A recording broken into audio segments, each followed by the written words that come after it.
안녕하십니까? 2024년 10월 4일 금요일 인도네시아 헤드라인 시작합니다. 첫 번째 소식입니다. 인도네시아의 소비자 물가가 5개월 연속 하락하며 수년 만에 가장 낮은 연간 상승률을 기록했습니다. 이에 따라 인도네시아 중앙은행이 연말까지 기준금리를 추가 인하할 가능성이 커지고 있습니다. 인도네시아 통계청에 따르면 9월 소비자 물가 지수는 전월 대비 0.12% 하락하여 105.93포인트를 기록 2020년 이후 가장 큰 하락폭을 보였습니다. 이는 신선식품 가격 하락과 학비 인상 압박 완화 등이 주요 요인으로 꼽혔습니다.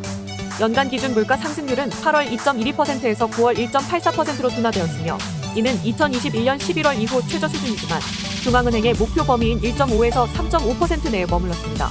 주요 물가 상승 요인은 쌀, 설탕, 고추였지만 계란과 가금류 가격은 연간 기준 하락세를 보였습니다. 전문가들은 이 같은 물가 하락세가 중앙은행이 추가로 금리를 인하할 수 있는 여지를 제공할 것으로 보고 있습니다. 참고로 중앙은행은 지난 9월에 3년 만에 기준금리를 0.25%를 인하하여 6%로 조정했으며 이는 미국 연방준비제도의 금리 인하에 대한 대비책으로 조정된 것입니다.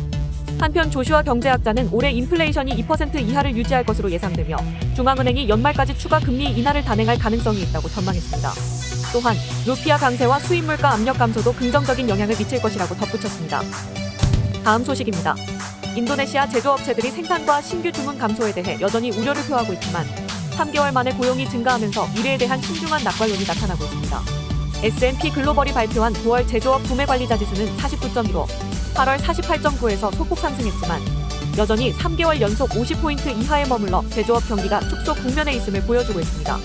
S&P 글로벌의 보고서에 따르면 9월 제조업 PMI 하락은 주로 생산과 신규 주문의 감소에 기인한 것입니다. 특히 글로벌 경제 악화로 수출 주문이 2022년 11월 이후 가장 큰 폭으로 감소했으며 이에 따라 구매 활동과 재고도 감소했습니다. 하지만 제조업의 고용 증가와 7개월 만에 가장 높은 경제 전망에 대한 신뢰가 긍정적 신호로 작용하고 있습니다. 참고로 인도네시아 제조업 부지는 주요 교역국인 중국의 경기 침체와 맞물려 있습니다. 중국의 제조업 활동은 5개월 연속 감소했으며 이는 올해 성장 목표 5%를 위해 추가적인 경기 부양책이 필요하다는 신호로 해석됩니다. 지난주 중국 정부는 팬데믹 이후 가장 강력한 경기 부양책을 발표했으나 이러한 정책이 제조업 회복에 충분할지는 아직 불확실합니다. 한편 인도네시아 고용주협회는 제조업 부진이 하반기 경제 성장에 악영향을 미칠 수 있다고 경고하며 정부의 구체적인 대응책 마련을 촉구했습니다. 다음 소식입니다.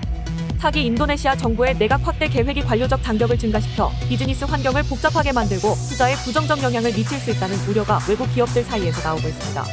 영국 상고회의소 인도네시아 지부의 한 관계자는 내각 확대가 일부 분야에 긍정적일 수 있지만 비즈니스 환경을 악화시킬 위험도 있다고 지적했습니다.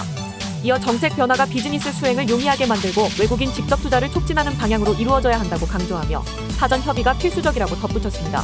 또한 미국 상고회의소 인도네시아 지부도 내각 확대가 양면성이 있고 부정적인 결과를 초래할 수 있다며 민간 부문과의 협력을 위한 개방성이 중요하다고 언급했습니다. 참고로 프라보어 당선자는 10월 20일 인도네시아의 8번째 대통령으로 취임할 예정이지만 내각 구성에 대한 구체적인 정보는 아직 공개되지 않았습니다. 그러나 내각의 규모의 제한을 없애는 법 개정이 이뤄졌으며 이에 따라 내각의 규모가 최대 44명으로 확대될 가능성이 제기되었습니다. 전문가들은 내각 확대가 비즈니스에 새로운 관료적 장애물을 초래할 수 있다고 경고하며 비즈니스 환경을 개선하려면 규제 부담을 줄이고 효율적인 행정 시스템이 필요하다고 강조하였습니다. 다음 소식입니다. 하나은행은 인도네시아와의 현지통화 직거래 서비스를 시행한다고 밝혔습니다. 이는 한국은행과 기획재정부가 인도네시아 중앙은행과 협력하여 출범한 현지통화 직거래 체제에 맞춰 도입된 서비스입니다. 이를 통해 한국과 인도네시아 간의 수출입 기업들은 루피아와 원화 간의 직거래 환율을 활용해 거래 대금을 송금할 수 있게 되었으며 기존의 미국 달러를 거쳐야 했던 환전 과정을 생략함으로써 거래 비용을 절감할 수 있습니다. 특히 하나은행은 기업 인터넷 뱅킹을 통해 인도네시아로 송금 시 별도의 등록 절차 없이 현지통화 직거래를 이용할 수 있도록 지원하며 인도네시아에서 루피아를 받은 기업은 하나은행에 개설된 루피아 외화 계좌에 예치할 수 있습니다. 하나은행은 이번 서비스를 통해 기업들의 외환 거래 비용 절감과 편의성을 높이고 앞으로도 경쟁력 있는 외환 서비스를 제공하겠다고 강조했습니다. 다음 소식입니다. 인도네시아 중앙우체국은 인도네시아 최초의 NFT 우표를 공식 출시했습니다. 이번에 공개된 우표는 극락조를 주제로 한 우표이며 가격은 15만 루피아입니다.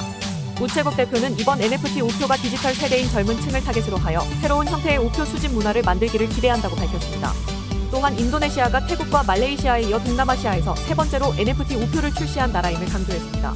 참고로 오스트리아는 2019년에 세계 최초로 NFT 우표를 발행한 국가로 이후 NFT 우표 분야에서 선도적인 역할을 해왔습니다. 이외에도 스위스, 네덜란드, 아랍에미리트 그리고 유엔이 NFT 우표를 도입해 수집가들을 대상으로 혁신적인 우표 발행을 이어가고 있습니다.